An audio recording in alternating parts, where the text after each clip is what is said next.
by the king jesters. I mean, the two MPs that are accused of making these statements are, for all practical purposes, the jesters. The most important thing is for the king to call them out and tell them, you're not speaking on my behalf. So for as long as the king doesn't do that, then there is credible merit in this sphere. And I don't think it is the realm of comedy. We've had these problems before. Every presidential election in Kenya has been challenged in court.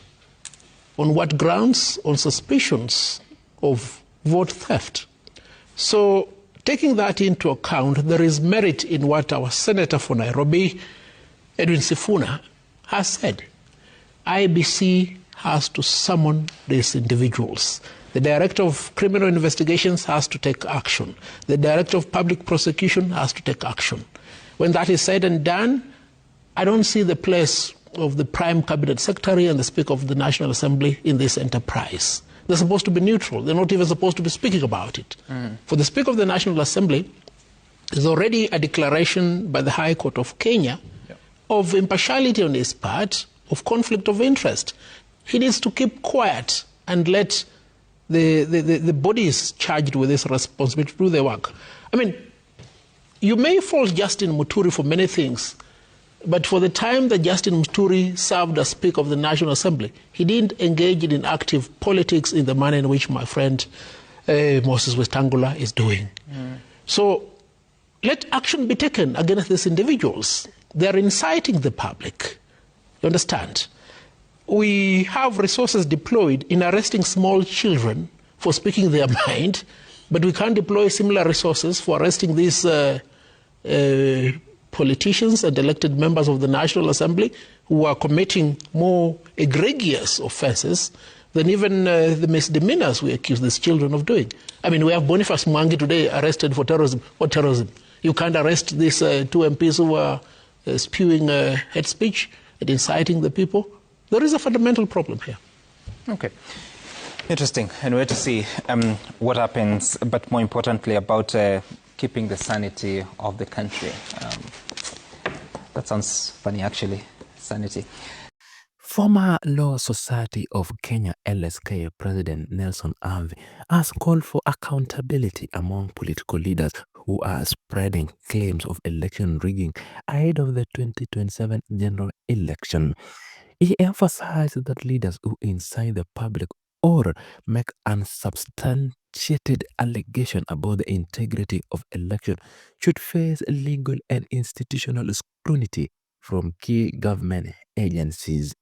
Havi stated that institutions such as the Independent Electoral and Boundary Commission (IEBC), the Office of the Director of Public Prosecution (ODPP), and the Directorate of Criminal Investigation (DCI) have a duty to summon and investigate individuals making statements that could incite unrest or undermine public confidence in the electoral process. He argued that such remarks, if left unchecked, could jeopardize peace, trigger political instability, and erode trust in democratic institutions. The former LSK president drew attention to the conduct of parliamentary leadership, contrasting the current Speaker of the National Assembly with his predecessor. He noted that previous speakers maintained political neutrality while presiding over House matters. In contrast, he observed that the current speaker, who is Moses Wetangula, has often appeared politically aligned, which could affect the perception of fairness and balance in the handling of legislative business. He called for the Speaker to rise above party interests and lead with impartiality for the good of the nation. Turning to voter registration, Havi expressed concerns over the inconsistent effort by the IEBC to register new voters. He highlighted that voter registration in Kenya has traditionally been treated as a short-term activity, mostly happening a year or 2 years before election. He emphasized that this approach undermines the democratic rights of citizens to participate in election and weakens the quality of representation in a parliament. According to Nelson Havi, voter registration should be a continuous process integrated into national planning and service delivery.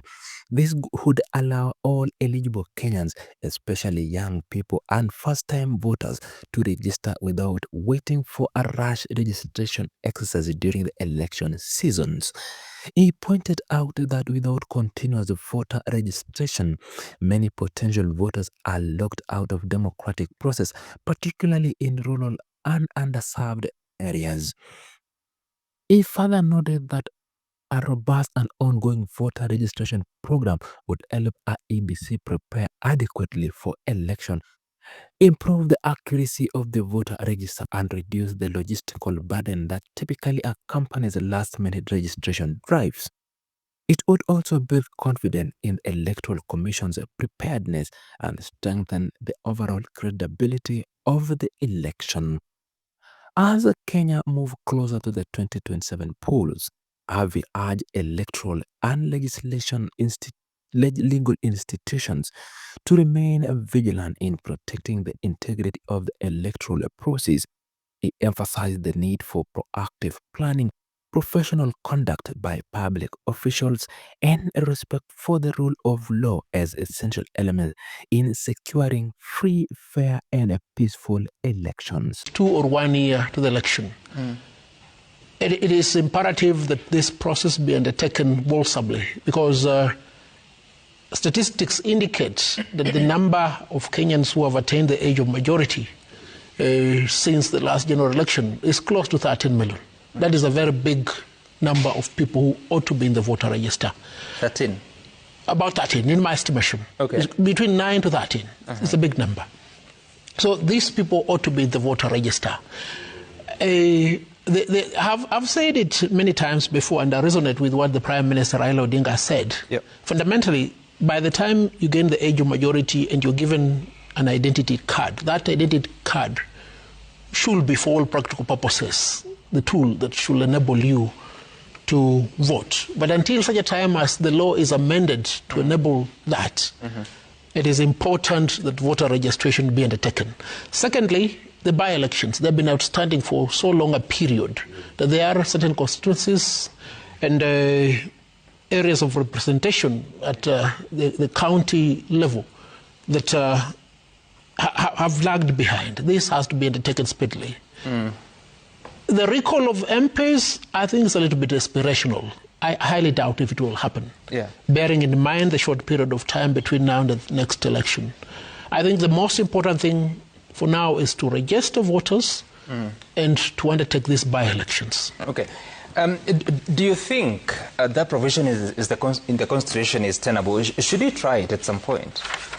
It should be tried because it was put in the Constitution for a particular purpose. And you've seen many constituencies where the electorate has expressed genuine dissatisfaction in the manner in which their representatives have acted. Fundamentally, as soon as this regime came to power, you saw several MPs, I think there were the 8 or the 9 from the Azimio coalition, who were quickly incorporated into the Kenya Kwanza coalition. And this negates the entire essence of a constitutional democracy under a multi-party system. And I believe those are the core reasons within the Constitution that enable the recall of a member of National Assembly. There are many other aspects, including failure of performance, making wrong decisions on the floor of the House, and inability to do anything. We know of certain members of National Assembly who appear to be very proficient in public rallies outside there, but they never say anything in the National Assembly.